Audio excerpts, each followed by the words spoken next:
السلام علیکم ورحمۃ اللہ وبرکاتہ نحمدہ ونصلی علی رسولہ الکریم اما بعد فاعوذ باللہ من الشیطان الرجیم بسم اللہ الرحمن الرحیم رب اشرح لی صدری ویسر لی امری واحلل عقدۃ من لسانی یفقہوا قولی رب زدنی علما رب زدنا علما اللہم فقہنا فی الدین رب یسر ولا تعسر وتمم بالخیر رب ارحمہما کما ربیانی صغیرا رب ارحمہما کما ربیانی صغیرا رب ارحمہما کما ربیانا صغیرا الحمدللہ اللہ تعالیٰ کی توفیق کے ساتھ آج ہم سورۃ الانعام کا آغاز کرنے جا رہے ہیں۔ اللہ تعالیٰ ہمیں سمجھنے اور عمل کرنے کی توفیق عطا فرمائے، آمین یا رب العالمین۔ سورۃ الانعام مکی صورتوں میں سے ہے، سوائے 6 آیات کے۔ وہ ہم سورت کی تفسیر میں جب جائیں گے تو پھر ساتھ ساتھ بتا دیں گے۔ یہ طویل صورتوں میں سے ہے، یعنی سورۃ البقرہ، سورہ آل عمران، سورۃ النساء، سورۃ المائدہ اور سورۃ الانعام السبع الطوال کا حصہ ہیں۔ پہلی 4 صورتیں مدنی ہیں۔ سورۃ انعام مکی صورت ہے۔ نزول کے اعتبار سے اس کی آیات کی تعداد 165 ہے اور 20 رکوع ہیں۔ یہ سورت الحجر کے بعد نازل ہوئی۔ ترتیب کے اعتبار سے یہ 6ٹھی سورت ہے۔ یہ سورت اللہ تبارک و تعالیٰ کی تعریف، یعنی تعریف اور حمد کے ساتھ الحمدللہ سے آغاز ہوا ہے۔ اس سورت کا ایک اور نام الحجہ بھی ہے۔ اس سورت کا نام الانعام اس لیے بھی رکھا گیا کیونکہ اس میں مویشیوں کا ذکر کیا گیا ہے، اور اس لیے بھی کیونکہ اس کے زیادہ تر احکام مشرکین کی ان جہالتوں کو واضح کرتے ہیں جو جہالتیں وہ اپنے بتوں کا تقرب حاصل کرنے کے لیے کیا کرتے تھے۔ تو ان جہالتوں کو، ان رسموں کو اور ان طریقوں کو اس صورت میں بیان کیا گیا ہے، اور اس صورت کا الحجت اس لیے ہے کیونکہ اس صورت میں اللہ تعالیٰ کی وحدانیت اور توحید کے بہت سے دلائل ہیں، اور مشرکین پر حجت کو بہت زیادہ قائم کیا گیا ہے۔ اس صورت میں انعام کا لفظ یا نام 6 بار آیا ہے۔ آیت نمبر 136 میں، آیت نمبر 138 میں، 3 بار ایک ہی آیت میں آیا ہے۔ آیت نمبر 139 میں بھی اس کا سورۃ الانعام کا ذکر آیا ہے، اور پھر اسی طرح آیت نمبر 142 میں بھی آیا ہے۔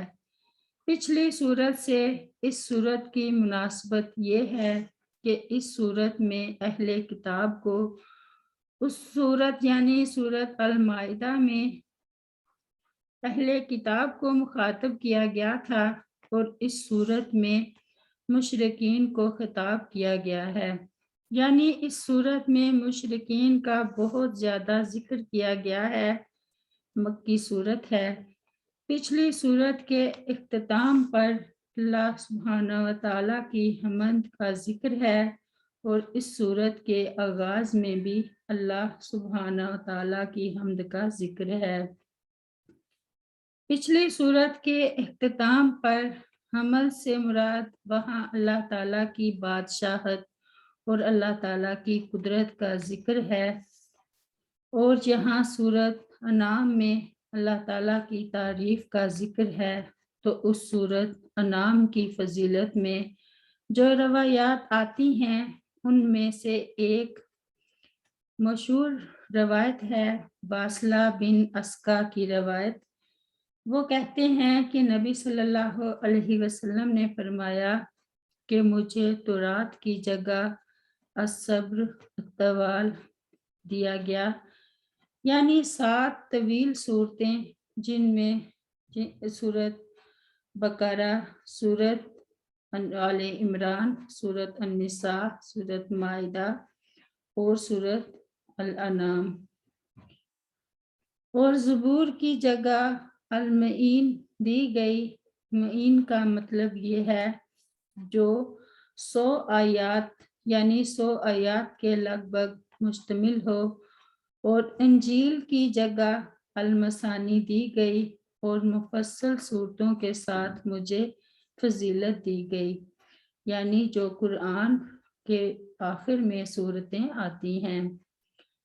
عائشہ رضی اللہ عنہ سے روایت ہے کہ رسول کریم صلی اللہ علیہ وسلم نے فرمایا جس نے قرآن مجید کی پہلی 7 صورتیں سیکھ لیں وہ عالم ہے، یعنی الحمدللہ جو لوگ شروع سے سورۃ الفاتحہ سے لے کر پھر سورۃ البقرہ، آل عمران اور النساء اور ان صورتوں کو اچھی طرح پڑھ کر یاد کر رہے ہیں، اس کا ترجمہ اور تفسیر سیکھ رہے ہیں، ان لوگوں کے لیے اللہ سبحانہ و تعالیٰ کی طرف سے خوشخبری ہے، کیونکہ ان صورتوں کے پڑھنے سے اور سیکھنے سے اور معنی پر غور و فکر کرنے سے اور ان کے احکام پر عمل کرنے سے اور یاد کرنے سے انسان کے دین میں پختگی آتی ہے۔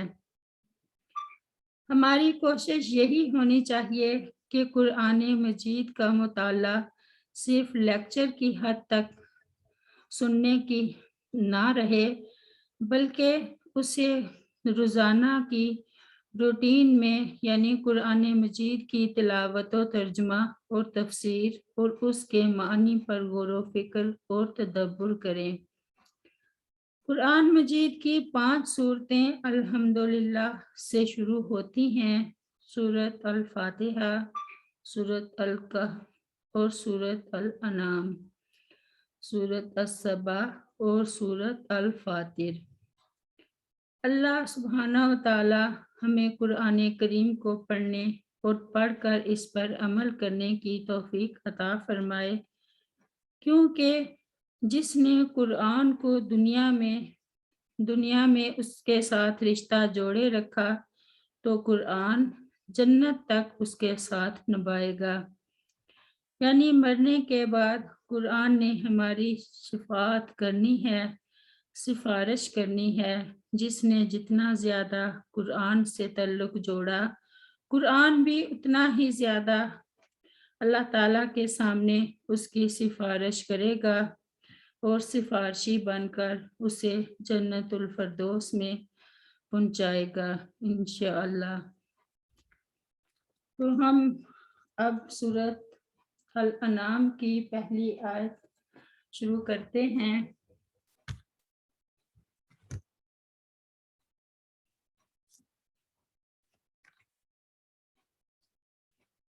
بسم اللہ الرحمن الرحیم۔ الحمدللہ تمام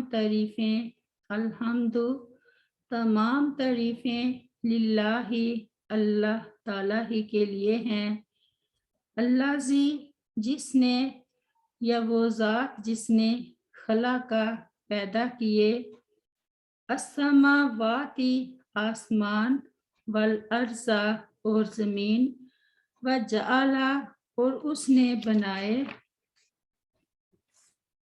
وجعل الظلمات اور اس نے بنائے اندھیرے، والنور اور روشنی، ثم پھر الذین وہ لوگ جنہوں نے